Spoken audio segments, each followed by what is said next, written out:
Meus amigos, porquê eleições? Porquê eleições autárquicas?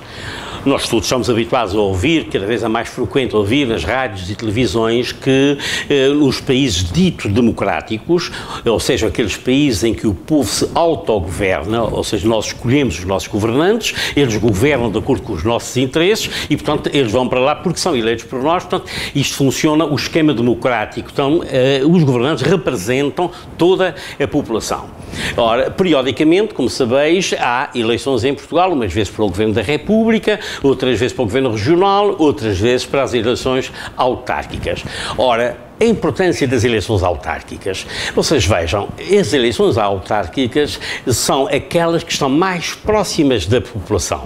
Exatamente, a parte do direito administrativo, das autonomias ligada com os municípios, portanto, as autárquicas estão ligadas aos municípios. Portanto, temos que eleger os nossos presidentes, os nossos governantes do município, Câmara e Assembleia Municipal, e os governantes das juntas de freguesia também, da Assembleia de Freguesia e Junta de Freguesia. Repare que de todo o extrato de governantes são esses aqueles que ficam mais perto da população.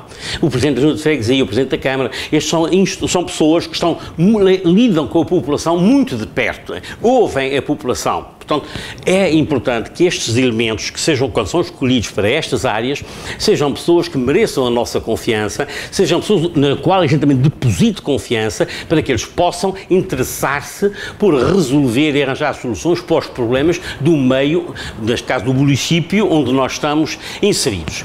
Estes problemas são de variadíssima natureza. A gente hoje nem pensa como é que se recolhe o lixo, não é? Mas há 50 anos ninguém recolhia lixo. Não é? Há 100 anos atrás não havia água na casa de ninguém. Havia, quando no fim da monarquia apareceram uns fontenáriozinhos em algumas ruas com água ao público, as pessoas iam com uns recipientes, uns baldes, uns garrafões, umas coisas, buscar a água para trazer para casa para fazer as suas comidas. Hoje quase que nos dá vontade de rir, olhar para trás e já não vemos estas figuras. Há muito pouco tempo vi umas fotografias de Lisboa antiga, princípios do século XX, 1900 e poucos, não é? Em que mostravam as pessoas exatamente junto dos fontenários a fazerem fila, fazerem bicha, como a gente diz, não é? Com as suas talhas e talhões a carregar a água para trazerem para casa. E havia pessoas, como há sempre na vida para tudo isto, que vendiam água à porta. Iam a estes locais, carregavam recipientes maiores, iam numa carroça pela rua a apregoar e vender a água. Hoje este problema já não existe. Hoje, este problema, temos água dentro de casa, canalizada, a gente liga o autocolismo, abre a torneira, toma banho, toma duche e nem nos lembramos, não é, como é que aquilo ali chegou. Não é? E, por vezes, somos descuidados. Deixamos a torneira aberta, usamos água desnecessariamente, pomos a lavar a rua com torneiras com água que é para beber, que custa um dinheirão, porque a água vem da nascente, mas precisa de algum tratamento. A água não vem purinha da nascente para as nossas casas, porque, como vocês devem imaginar, a nascente fica a alguns metros de profundidade, tem contacto com as terras, rochas e pedras, etc. E, por vezes, há fendas na terra que levam produtos negativos, maus, para a água. Logo, a água, quando sai da nascente e é puxada para as canalizações, deve ser sempre tratada, ou seja, cuidada, ela é vigiada para evitar que entrem alguns produtos, alguns micróbios, micro-organismos que possam prejudicar a nossa saúde. Esse trabalho é feito pelos nossos municípios, não é? Os municípios têm esta obrigação. Há pouco dizíamos a recolha do lixo, não é? Os nossos pais não viviam na recolha do lixo. A recolha do lixo nas nossas ilhas é uma coisa recente, é uma coisa relativamente recente, mas reparem que já é uma atividade importante. Já há empresas aí que correm os diversos concelhos com caminhões próprios a levar o lixo. Mas, com isso, nós criamos um outro problema. E onde é que se põe o lixo? Antes não havia. Na cada uma das nossas casas tinha uma estorneirazinha lá no quintal, onde a mãe punha para lá os restos das comidas, as limpezas da casa, vazava-se tudo para aquela estorneira. Aquela estorneira era limpa uma vez por ano, numa carroça especial, carregava-se aquilo em cesto, punha-se na carroça e servia de adubo para as nossas terras.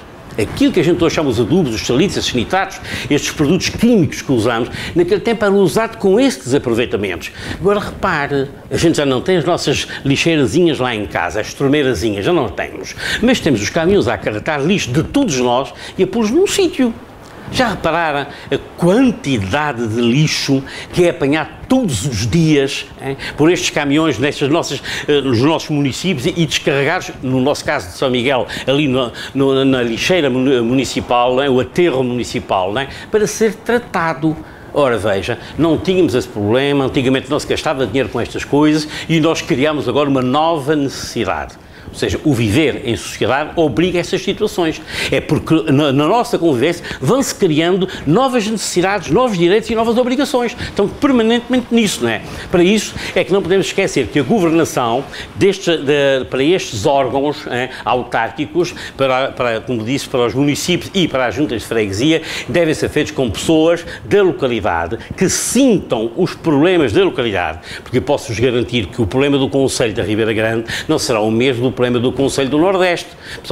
São realidades distintas. Muita coisa é comum. Muita coisa é comum. Simplesmente a receita que se pode dar para gerir uma situação destas não é a mesma aqui como no Nordeste. Portanto, o nosso governante deve estar sensibilizado, preparado, formado mentalmente e estruturalmente, para se interessar por estes problemas, resolver estes problemas, manter as estradas quando elas são necessárias, abrir estradas novas quando forem necessárias, fazer aldeamentos novos quando eles forem necessários, facilitar a vida aos municípios para fazer depósitos, nomeadamente os parques de estacionamento, também compete a eles, não é? Repara, fica muito feio, a gente quer fazer por exemplo, eu dá-me na cabeça, vou fazer um prédio de 4 andares aqui na Ribeira Grande, não é? A Câmara vai-me logo exigir que eu tenho que arranjar lugar de estacionamento para as pessoas que vão habitar aquele lugar, mas ao mesmo tempo tenho o Hospital da Ribeira Grande, o Tribunal da Ribeira Grande e a Câmara da Ribeira Grande que não têm parque de estacionamento. A mim obrigam-me a fazer, mas eles não me cumprem. Está errado. Está errado, está mal. Eles devem ser os primeiros a dar o exemplo, não é? A lei exige que para um determinado tipo de ocupação haja um determinado tipo de infraestrutura. Nesse exemplo, uma construção urbana exige o tal estacionamento. Também o município deve criar essas mesmas condições em todos os edifícios públicos, não é? Como há pouco referi, hospitais, etc. Vocês vejam o que era hoje o hipermercado sem parque de estacionamento, não é? Era um problema do Arco da Velha, mas a Câmara exigiu que eles fizessem o parque de estacionamento. Mas eu tenho um tribunal que não tem parque de estacionamento, eu tenho um hospital que não tem parque de estacionamento, o edifício da minha Câmara não tem parque de estacionamento. Está a ver? Então existe aos outros e a gente não faz. Verdade, que são erros acumulados, portanto, são coisas que vêm de trás, nem sempre o mais perfeito, mas para isso é preciso termos muito cuidado, que é saber ouvir, saber transmitir aos nossos governantes as nossas necessidades e as nossas opiniões. E o governante, para ser um verdadeiro democrata, para ser um homem que saiba perceber os interesses das suas populações, tem que saber ouvir. Eles têm que ouvir para perceber. Quando encontramos pela frente um governante que é um autista, quer dizer, ele é que sabe tudo, ninguém sabe mais nada, ele é o senhor rei de toda a plateia à sua volta, está no caminho errado. Este senhor não é democrata, este senhor vive à custa da democracia, este senhor é um dos oportunistas da democracia. Não é? Quando eu me criei, por hipótese, os presidentes de Câmara não tinham automóveis nem chofer. Agora faltam todos que não têm dinheiro, mas têm todos um automóvel, um chofer, um assessor para a imprensa, um assessor para mais isto e para mais aquilo, gastam um dinheirão nestas coisas e perguntamos, para quê? Eu vim sexta-feira de Lisboa, fui lá fazer um trabalho, comigo veio um senhor Presidente de Câmara e vinha com o povo na traseira do avião, o senhor Presidente de Câmara vinha no lugar dos executivos à frente. Pergunto, porquê? Aquele senhor o que é, diferente de mim, que lugar é que ele tem tal maneira importante que exija que ele vá no executivo e eu vou com o povo lá atrás, no galinheiro, como a gente lhe diz, não é? Não tem piada nenhuma, a gente tem que ter a consciência que estes senhores são iguaizinhos a nós. Estes senhores são mais responsáveis, mas são responsáveis porque nós é que lhe demos essa responsabilidade, porque fomos nós que os elegemos. Eles não descobriram isso na herdade aqui dos avós. Ora, se assim é, eles têm que ser reconhecidos para connosco e reconhecendo isso é fazendo o melhor do seu esforço, com um mínimo de custos, porque os dinheiros, que as receitas que os municípios têm que ser muitíssimo bem aplicado, que é preciso não esquecer que o dinheiro é nosso. Eu pago uma parte, o seu pai paga outra, o seu avô paga outra, todos nós pagamos e eles têm que gerir esse dinheiro da melhor forma. Se eles usam esse dinheiro em passeios e disparates, e às vezes obras que eles fazem que são verdadeiros disparates, não está correto. Portanto, o autarca tem que ser um homem consciente, um homem agarrado à sua terra e para ser um verdadeiro autarca, ele tem que ser um homem que saiba ouvir as suas populações e satisfazer, dentro das suas possibilidades e capacidades do município, satisfazer as necessidades dessa mesma população.